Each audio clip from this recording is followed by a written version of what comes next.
Europe 1 matin. 6h, 9h, Jacques Serret.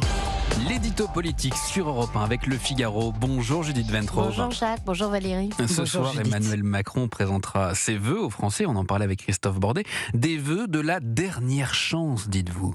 Oui, en avril 2027, quoi qu'il arrive, Emmanuel Macron ne sera plus président. Alors bien sûr, il va nous dire ce soir que 2026 sera une année utile.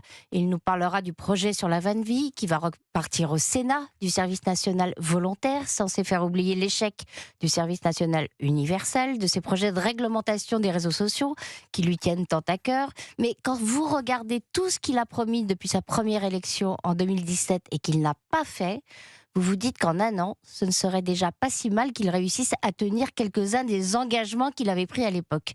Je pense en particulier à ce qui était peut-être sa promesse la plus enthousiasmante, rétablir l'égalité des chances grâce à l'école.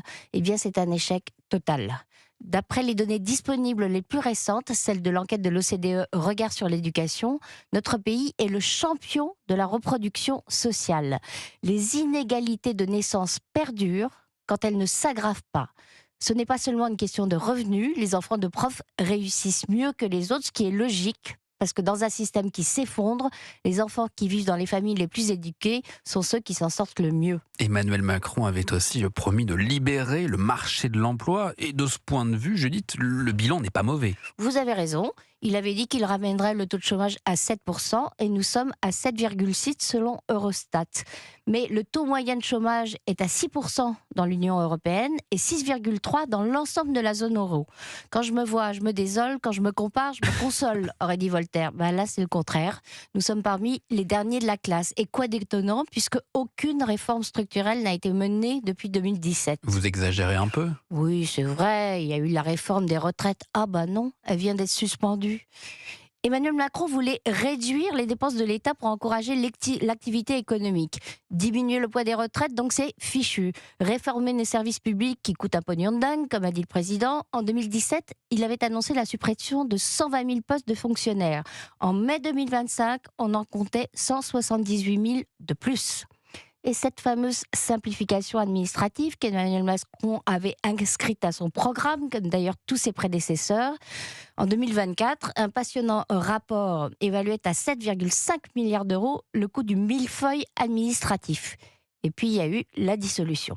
Exit les économies. Le budget de la Sécu, qui vient d'être voté, prévoit 6 milliards de dépenses supplémentaires. C'est 6 milliards de recettes supplémentaires à trouver dans l'autre budget, celui de l'État, à condition qu'il soit voté un jour. Et de toute façon, il y a fort à craindre que si par miracle les députés s'entendent, ce soit pour taxer encore davantage les entreprises. Autant dire que c'est mal parti pour la réindustrialisation, une autre promesse d'Emmanuel Macron. Mais en l'absence de majorité à l'Assemblée, difficile de faire passer des mesures d'économie forcément impopulaires.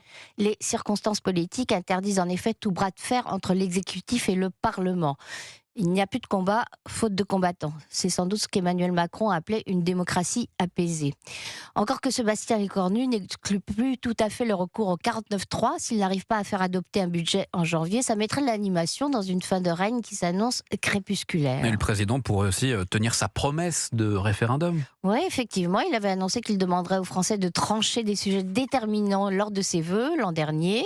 En mai, il a même envisagé d'organiser plusieurs référendums en même temps, tout en précisant qu'il ne porterait pas sur l'immigration, qui est pourtant devenue l'un des premiers sujets de préoccupation de nos concitoyens. Alors, référendum ou pas, je crains fort que rien ne change dans le quotidien des Français d'ici 2027. L'édito politique sur Europe 1, signé Judith Ventrove. Merci beaucoup Judith, très bonne journée à vous.